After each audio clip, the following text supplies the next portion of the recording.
Vamos começar, porque hoje o assunto vai ser longo. Bom, esse vídeo começa com uma pergunta.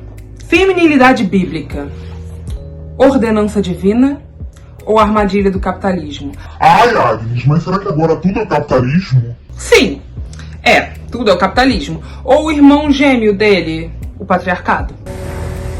Eu vou cortar a sua língua e arrancar os seus olhos. Acha isso suficiente? Mas nessa história aqui não tem Paulina Martins e Paola Bracho, não. É tudo Paola Bracho. Pra quem não me conhece, eu sou Agnes Alencar, faço parte do Reino em Pessoa, sou produtora da EBDcast, historiadora e pesquisadora da religião. E hoje, nesse vídeo, a gente vai conversar um pouquinho sobre como feminilidade bíblica e capitalismo se conectam, se aliam. E para isso, já pega a sua caneta, porque a gente vai usar alguns livros que vão estar sempre aqui embaixo na descrição do vídeo, para que você possa anotar tudo com muita calma e tranquilidade e ler depois em casa. E a gente não vai falar aqui só sobre capitalismo e feminilidade, porque para falar sobre capitalismo e feminilidade, a gente tem que trazer aquela Paola Bracho que eu falei pra vocês, aquele irmão gêmeo do mal. Acha isso suficiente? Que é o patriarcado. E o patriarcado, ele é uma estrutura antiga. A Beth Allison Barr, ela tem no primeiro capítulo do livro dela, uma tentativa de dizer pra gente de como esse patriarcado é uma construção cultural antiga. Ele não surge quando as mulheres começam a reivindicar o direito de votar. Ele não surge em 1851, quando Sojourner Truth faz o seu emocionante discurso questionando se ela também não é uma mulher. A primeira coisa que a gente precisa compreender sobre o patriarcado é que ele é uma estrutura de longa duração. Eu volta e meia eu uso esse termo aqui, ele é um conceito histórico construído por um historiador chamado Fernand Braudel, que é um historiador francês da Escola dos Análises e que pensa na longa duração de certas estruturas, de certos elementos. Dito isso, será que a gente não pode brincar com a frase do Mark Fisher e se perguntar se também não é mais fácil imaginar o fim do mundo do que imaginar o fim do patriarcado? Como é que capitalismo, patriarcado e feminilidade bíblica se encontram? Vamos pensar alguns conceitos aqui. Nesse livro da Silva Federici, que, gente, na minha opinião, devia ser distribuído nas escolas, nas praças, nas esquinas, nos bares. Que livro maravilhoso, chamado Ponto Zero da Revolução. Ela faz uma pergunta logo no primeiro capítulo, que é crucial para a nossa reflexão aqui. E a pergunta dela é, vamos lá, qual o lugar do trabalho não remunerado das mulheres? Então, o que é? Quais são os trabalhos não remunerados das mulheres? Pensa comigo. Nós estamos falando de coisas que requerem força, energia, mas que por vezes foram legadas ao campo do afeto. São coisas que você assistiu a sua mãe, a sua avó, a sua tia, fazendo a sua bisavó, e que de alguma forma elas aprenderam a fazer como forma de amor. Inclusive, existe uma linguagem de amor chamada o quê? Atos de serviço. Linguagem de amor é um livro do Gary Chapman, em que ele descreve 5 linguagens do amor, que seriam as 5 linguagens em que você melhor fala e melhor recebe o amor, entre elas, atos de serviço. E aí você pode pensar na sua mãe, na sua avó, o que são as coisas que elas faziam, que não recebiam por isso, e que por vezes você pensa assim, nossa, quanto trabalho será que não é isso? Quanto trabalho será que não é acompanhar todo o processo de vacinação de uma criança? Quanto trabalho será que não é chegar em casa depois do trabalho e checar o dever de casa? Quanto trabalho será que não é você garantir que tenha uma refeição balanceada para cada uma das refeições ao longo de uma semana? Quanto trabalho será que não é? Tudo isso é trabalho, mas não é remunerado. E o que a Silva Federici está falando aqui não é que esse trabalho não é importante, ou que esse trabalho não deveria ser feito, ou nem mesmo que esse trabalho não pode ser feito num lugar de amor. O que ela está falando é que, ao não questionar esse trabalho que é feito não remunerado, a gente acaba fortalecendo uma narrativa que relega ao gênero feminino esse tipo de trabalho, esse tipo de função, esse tipo de missão. A Betinha, ela começa o livro dela fazendo um sobrevoo maravilhoso por tudo que formou o seu pensamento. E aí eu convido você a fazer um sobrevoo a tudo que formou o seu pensamento, enquanto eu te conto um pouco do que formou o pensamento dela. Ela comenta de como o seu pensamento sobre as mulheres foi moldado por Bill Gothard. Ninguém menos do que o cara que dizia que você tinha que ter tantos filhos quanto você pudesse e que tá aí envolto em um monte de escândalo. Inclusive tem um documentário muito bom na Amazon Prime chamado Shiny Happy People, Happy Shiny People, eu não sei. O Brian vai colocar aqui e você pode assistir, vale muito a pena. Os livros do James Dobson. Ai, Agnes, eu não sei quem é James Dobson. Sabe quando entrou na nossa lógica aquela teologia de que você tinha que usar a vara para doutrinar o seu filho? James Dobson. Quem nos ajuda, inclusive, a lembrar disso é a Kirsty. Vou chamar de Cristinha, porque Betinha e Cristinha, né? Não dá pra ficar lembrando o nome dela toda vez e tentando pronunciar esse nome em inglês. Ninguém merece. Cristinha, lembra pra gente de James Dobson. Então, talvez você não lembre do James Dobson, mas pergunta aí, se seus pais são evangélicos, se sua avó é evangélica, pergunta se ela lembra do livro, por exemplo, Ouse Disciplinar. Ela comenta ainda que parte desse pensamento foi construído por quem também? Nossa, esse ídolo pop do universo evangélico gospel americano, Mark Driscoll, agora em desgraça, porque é importante mencionar que desses 3 americanos que eu citei, 2 deles foram envoltos em escândalos. O Bill Gothard, acusações de assédio, o Mark Driscoll, acusação de desvio de dinheiro nas suas igrejas. Então, ídolos um tanto quanto desgraçados, mas que fizeram parte da forma como ela construiu seu pensamento. No caso do Mark Driscoll, tem até um podcast em inglês da Christianity Today, em que ele vai analisando esse processo de ascensão e queda da figura do Mark Driscoll, e tem um episódio muito bom, que se você é um falante de inglês, eu recomendo que você assista, no caso ouça, né, porque é um podcast, chamado The Things We Do to Women, porque é um compilado difícil de escutar, em que ele constrói todo o pensamento do Mark Driscoll sobre as mulheres, e a gente vai começando a vislumbrar por que a gente pensa sobre as mulheres na Bíblia, ou sobre as mulheres a partir da Bíblia, de uma determinada forma. Então eu fiz aqui uma lista. De acordo com esses homens, quais seriam as principais características dessas mulheres? Então vamos lá. Elas se submetem aos seus maridos. Não tentam liderar suas casas em nenhuma área. Elas cuidam das crianças. Elas deixam que os maridos as sustentem. Elas obedecem os desejos do marido. Elas cuidam da casa e dos afazeres domésticos. Elas querem filhos. E quanto mais melhor, segundo Bill Gothard. Tinha aí gente com 15 filhos biológicos. Elas são responsáveis por fazer o casamento dar certo. Elas são mulheres de verdade. Elas não lideram os homens na igreja. É muito difícil ver o que os homens estão dizendo sobre o que se pode ou o que se deve esperar da mulher.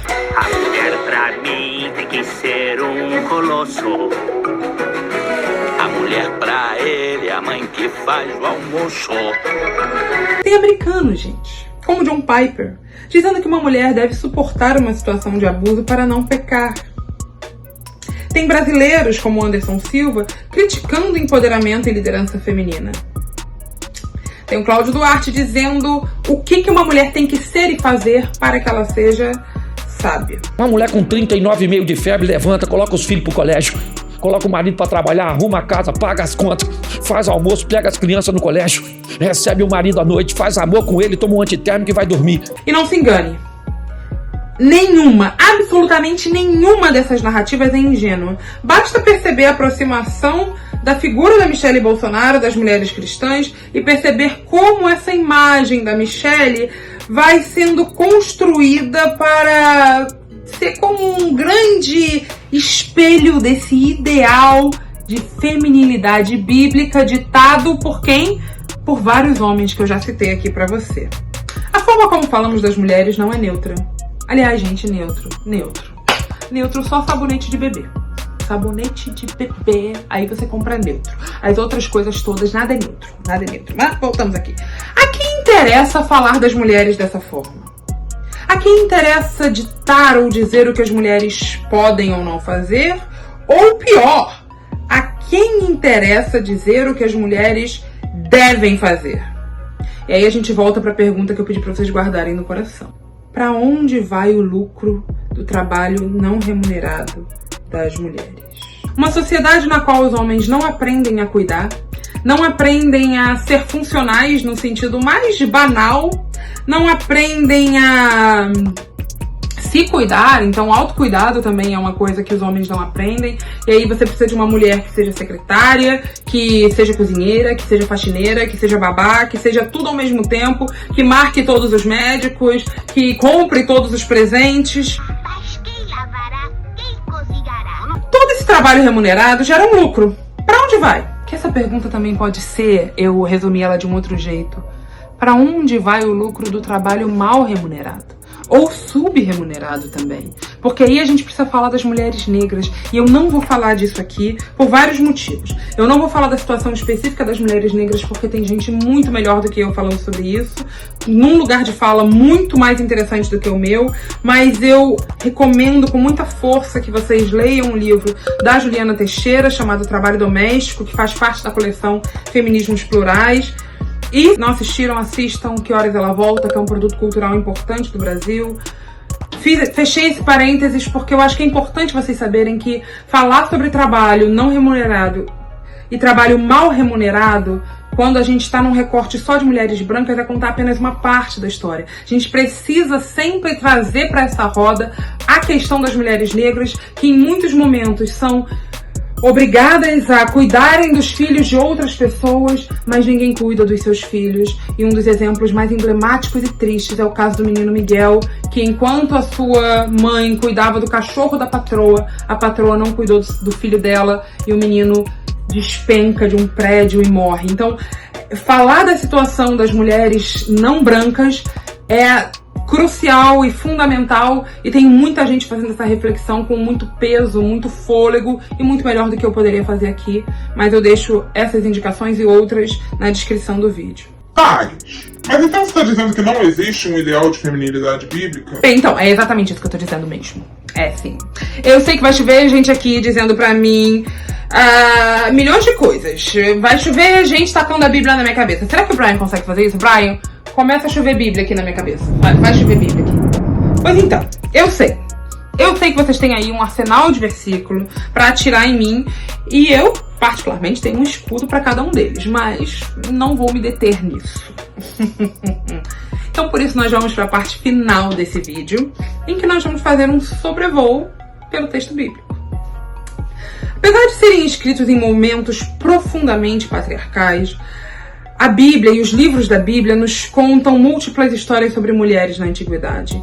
E se a gente for olhar de perto, essas mulheres também não são o ideal de mulher que os homens estão esperando delas no século XXI. A mulher pra ele, a mãe que faz o almoço. Nós temos Jael cravando uma estaca na cabeça de um general inimigo. Nós temos Raabe, uma mulher independente que trai o seu povo para garantir a salvação da sua família. Nós temos Tamar, nora de Judá, que engana o sogro, tem um filho com ele para garantir que o seu direito ao leviranato fosse atendido porque o sogro estava enganando ela. Nós temos Rispa, viúva de Saul, que faz um protesto de meses depois que o Estado assassina os seus filhos ao seu bel prazer, e ela só silencia esse protesto quando Davi faz o que é honesto, o que é justo.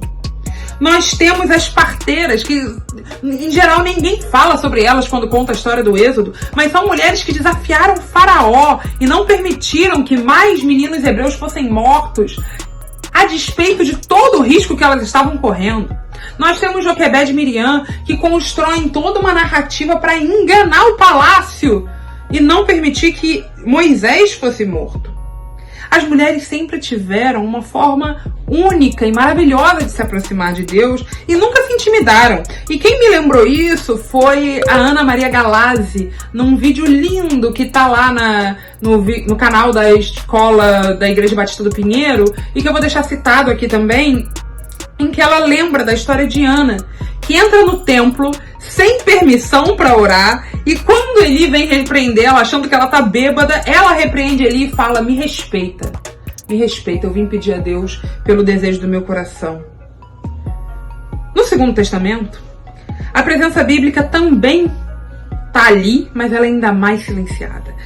Porque para além do universo judaico que está presente no Primeiro Testamento e também no Segundo, no Segundo Testamento, né, ali nos Evangelhos, a gente tem uma presença do patriarcado romano que é absolutamente opressor. Mas isso não altera o fato de que Jesus era um rabino atípico, que caminhava com as mulheres, era seguido por todo tipo de gente, ele chamava as mulheres de discípulas. Essas mulheres, ele não aceitava só que elas os seguissem, ele aceitava o dinheiro delas, elas sustentavam o seu ministério. Então a gente está aqui falando de uma submissão feminina que não existe em Jesus, não está aqui. Inclusive, tem uma passagem muito bonita no Novo Testamento que conta a história de duas irmãs que recebem a visita de Jesus, Maria e Marta. E aí nós temos uma Marta que está preocupada em anfitriar todo mundo muito bem e está preocupada em servir. E nós temos Maria que se senta para ouvir Jesus. É isso que ela faz.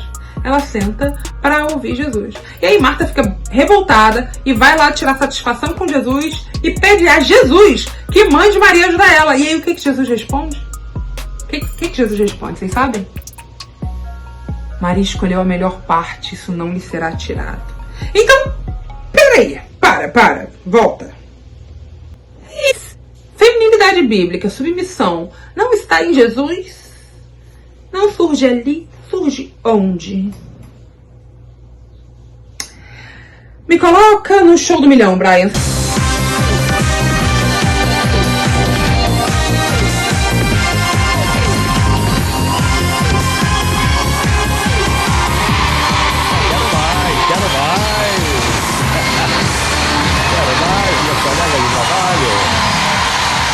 Boa noite, senhoras e senhores. Valendo R$1 milhão! Quem inventou a história de que as mulheres são submissas ao homem? Resposta número 1, os homens.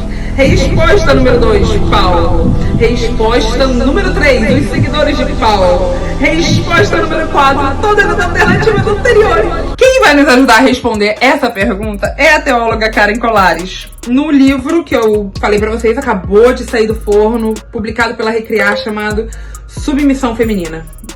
A Karen gasta muito tempo conversando com essas imagens que são construídas pelas cartas de Paulo, sobretudo para dar uma ideia dessa dinâmica familiar cristã, porque é isso que Paulo tá ali de alguma forma sistematizando e fazendo. E ela vai explicando como metáforas como corpo, ainda que fossem usadas em tantos lugares, sabe? E faziam parte do imaginário da época, cria um encadeamento retórico, essa palavra é dela, que iguala a submissão da esposa à submissão da igreja a Cristo. E aí é que a gente chega dá um twist, um plot twist. Porque algumas das cartas mais severas falando sobre a submissão feminina, elas são atribuídas a Paulo. Mas elas não necessariamente foram escritas por Paulo. Por quê? Porque existe algo chamado cartas deuteropaulinas. São as cartas que a gente não tem certeza sobre a autoria, ok? Não tem certeza. Paulo muito provavelmente foi acompanhado por mulheres, discipulado por mulheres, ele caminhou próximo a elas, ele aprendeu com elas, elas eram diáconas, ele mandava as mulheres com as suas cartas. É o que acontece com Romanos, tá? A carta de Romanos quem carrega é uma mulher. Então, a importância que ele dá para Priscila, para Febe, para várias outras mulheres no seu texto, vai se apagando com o tempo, conforme os escritos de Paulo vão se distanciando da figura de Paulo.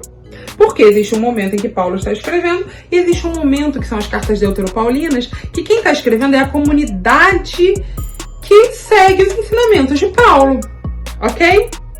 Gente, não que Paulo fosse um anjinho de candura, tá? Quem me conhece sabe. Mas vamos dar uma trégua pro cara. A gente tá literalmente aqui lendo a correspondência de alguém. Lendo a correspondência. Ou seja, algo que era para ser destinado a apenas uma pessoa, a gente tá lendo. Mas não podia ser, podia só tá lendo. Abri aqui, achei uma carta que não é minha e vou ler a carta que não é minha. Ok. Mas o pior, a gente tá aqui lendo essas cartas e tentando criar, a partir de cartas, regras para toda a humanidade. Então, assim, a gente dá uma trégua para Paulo, mas ele também não era esse anjinho de candura, tá? Volta lá. Tem uma live que eu recomendo, da época da pandemia, com a pastora Ódia Barros e a Priscila Ribeiro, que fala sobre o apagamento histórico das mulheres no Novo Testamento. Vou deixar o link aqui na descrição, e essa live investiga muito bem isso que eu tô contando aqui para vocês, então vocês podem ir lá para se aprofundar. Então vamos lá concluir esse vídeo que vocês não devem mais estar aguentando. Se não existe na Bíblia um único padrão de feminilidade, eu pergunto a vocês, quem está ganhando com essa narrativa? Sim, gente. Sempre tem alguém ganhando alguma coisa com alguma narrativa. Eu já dei as pistas para essa conclusão lá no início do vídeo, porque eu pedi para vocês guardarem uma pergunta no coração. Quem mais lucrou com a imagem docilizada, submissa, frágil da mulher? Quem mais tem lucrado com isso? Sim, quem mais lucrou com tudo isso foram os homens, o patriarcado e o capitalismo, que são duas faces da mesma moeda. Enquanto as mulheres estavam em casa, cuidando dos filhos, da comida, da roupa, os homens estavam fazendo o quê?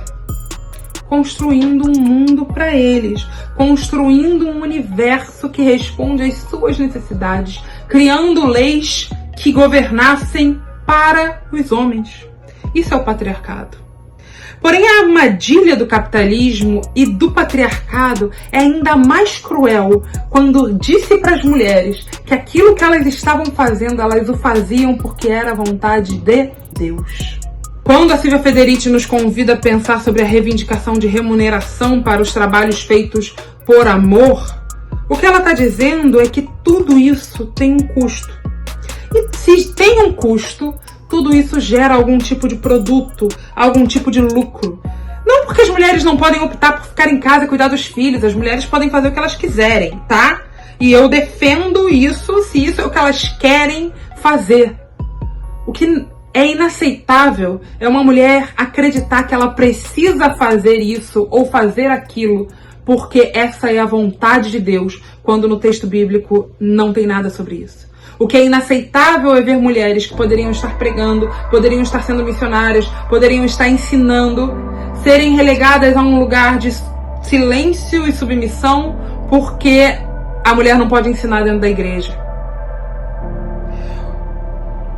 O pior é negar a elas o espaço de desenvolver o seu dom e de servir a Deus com tudo que elas são, porque de alguma forma acredita-se que não é isso que Deus quer. Capitalismo, racismo, patriarcado, eles fazem parte de uma mesma estrutura de longa duração, de manutenção de sistemas de poder e privilégio. Privilégio de quem, gente? Os homens, claro, os homens brancos, cis, héteros. Esses homens que estão construindo e formando um mundo como eles acham que deve ser, para eles. O convite de Jesus, quando ele diz que Maria pode ficar com a parte que ela escolheu, é romper com esse sistema. E esse caminho, ele não é apenas urgente, ele é um único caminho de transformação possível para que a gente possa reivindicar o papel que Jesus sempre desejou que nós, mulheres, ocupássemos. O papel de ser o melhor que nós podemos ser, usando tudo que nós somos e sendo quem nós somos, com todas as formas possíveis e imagináveis de ser mulher. Simples, mas revolucionário. Até o próximo vídeo.